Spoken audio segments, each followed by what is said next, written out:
Shalom saudara-saudara, mari kita kembali bersaat teduh. Hari ini kita sampai pada kitab Ester pasal yang pertama.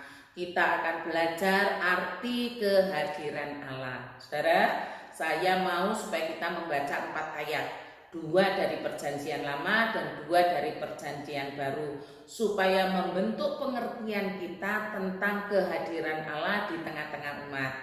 Pertama saya bacakan dari Imamat 26 ayat 12. Tetapi aku akan hadir di tengah-tengahmu dan aku akan menjadi Allahmu dan kamu akan menjadi umatku.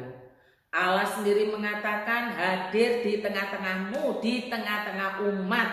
Hubungan yang unik antara Allah dengan umatnya. Hubungan yang tidak pernah ada jika di luar umat. Allah sendiri mengatakan aku akan hadir di tengah-tengahmu dan aku akan menjadi Allahmu dan kamu akan menjadi Allahku. Ini yang pertama saudara, hubungan ini unik. Kalau saudara membaca dalam kitab yang lain tidak ditemukan kalau di luar umat, hanya di tengah-tengah umat. Lalu yang kedua, Keluaran 29 ayat 45 sampai 46 yang berkata begini. Aku akan diam di tengah-tengah orang Israel dan aku akan menjadi Allah mereka.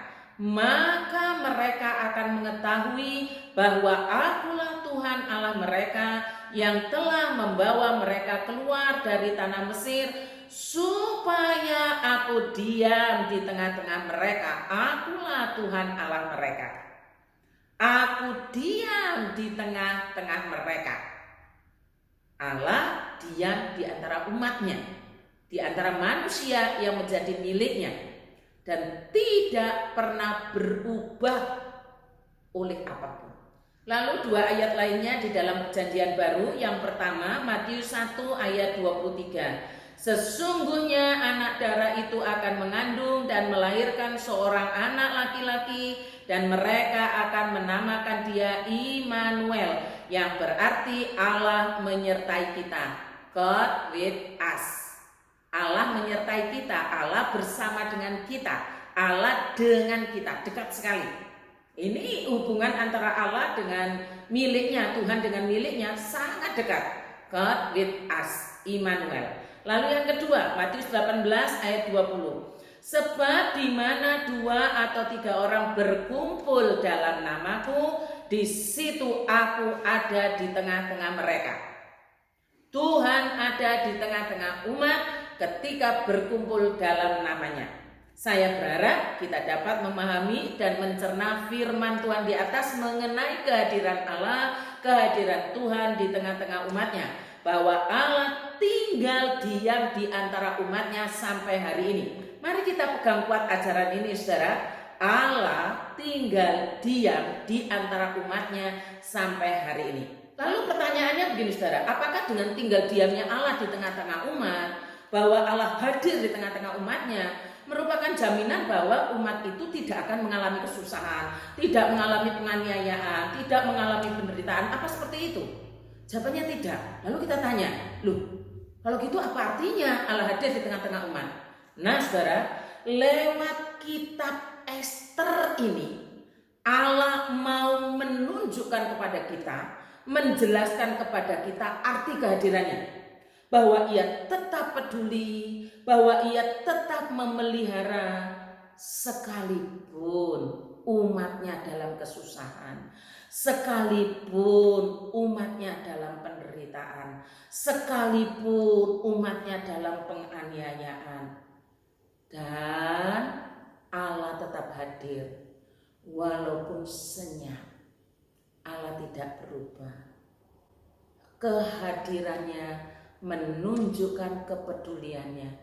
Kehadirannya menunjukkan bahwa ia tetap memelihara dan tetap bekerja. Nah ceritanya begini saudara. Pada waktu itu umat Allah ini tinggal di negeri asing, di negeri pembuangan. Dalam kitab Ester ini disebutkan umat Allah tinggal di wilayahnya Raja Ahasiweros, yaitu negeri Media dan Persia. Tentunya kalau tinggal di negara orang itu kan berbeda ya saudara dengan tinggal di negeri sendiri. Kalau di negeri sendiri mau beribadah, mau persembahan, mau mengadakan perayaan keagamaan atau hukum-hukumnya, itu kan memang menjamin kita, menjamin kemerdekaan kita, kebebasan kita. Nah ini kan tinggal di negeri asing, tentunya sangat berbeda. Tidak ada kebebasan apalagi zaman itu. Nggak ada yang namanya hak asasi, itu nggak ada. Terserah suka-sukanya raja dan suka-sukanya negara itu. Dan ini sama sekali kehidupan umat itu sangat menderita.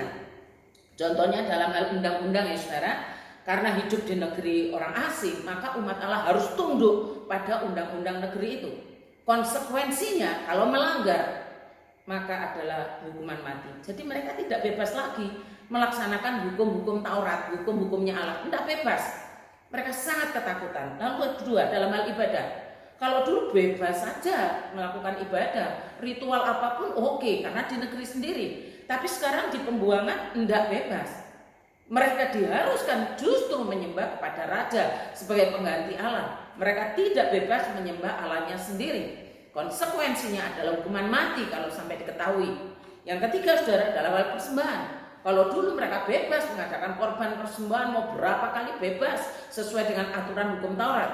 Sekarang tidak lagi, bahkan mereka tidak diizinkan, tidak diperbolehkan. Kalau melanggar sama hukuman mati. Masih banyak lagi yang mengikat mereka dalam hal-hal kehidupan sehari-hari. Di tengah-tengah kehidupan yang sulit seperti ini, umat mengalami kesusahan, kesengsaraan, bahkan lebih mengerikan lagi saudara, terjadinya rencana pemusnahan umat Allah. Sudah susah ditambah susah. Tentunya kita tanya, apa arti kehadiran Allah? Begitu kan ya? Nah, ada rencana pemusnahan itu tidak sembunyi-sembunyi, terbuka, sehingga menimbulkan kengerian dan kegentaran di antara umat. Ditulis begini saudara dalam pasal 3 Ester ayatnya ke-13. Surat-surat itu dikirim dengan perantaraan pesuruh-pesuruh cepat ke segala daerah kerajaan, supaya dipunahkan, dibunuh, dan dibinasakan semua orang Yahudi, daripada yang muda sampai yang tua, bahkan anak-anak dan perempuan-perempuan, pada satu hari itu juga, pada tanggal 13 bulan yang ke-12, yakni bulan Adar, dan supaya dirampas harta milik mereka. Kengerian luar biasa, ketakutan luar biasa. Saudara, kita mungkin tidak bisa bayangkan ya apa yang terjadi dengan umat Allah zaman dulu.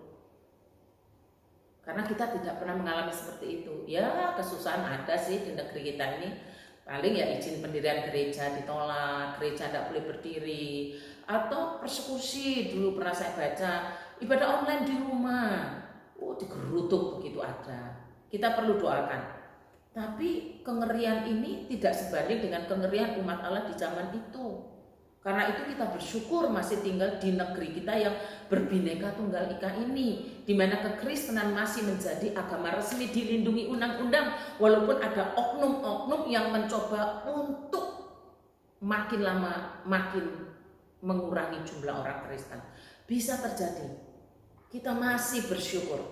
Tapi umat Allah di zaman Ester ini saudara, yang tinggal di negeri asing sebagai orang buangan, sebagai budak, sama sekali tidak punya kemerdekaan atas dirinya, tidak punya kemerdekaan atas apapun. Bahkan di tengah-tengah situasi yang sulit dan mencekam ini, sepertinya mereka sendirian. Tapi Allah tidak pernah lupa akan janjinya. Ia tetap tinggal di antara umat. Ia peduli kepada umat, ia mau menunjukkan bahwa ia tetap memelihara umatnya, tidak akan musnah umatnya itu. Kengerian terjadi, persoalan terjadi. Ada manusia yang berusaha memusnahkan umat, tapi Allah dengan caranya peduli dan tetap memelihara umatnya. Dengan cara orang memakai orang-orang siapkan secara khusus untuk menyatakan kepedulian, untuk menyatakan pemeliharaan Allah. Dalam hal ini adalah Ester. Ajaran ini harusnya melekat kuat kepada kita saudara. Bagaimana cara Allah bekerja menyatakan kepeduliannya, cara Allah bekerja menyatakan pemeliharaan atas umatnya. Karena Allah itu hadir, Allah diam di antara umatnya.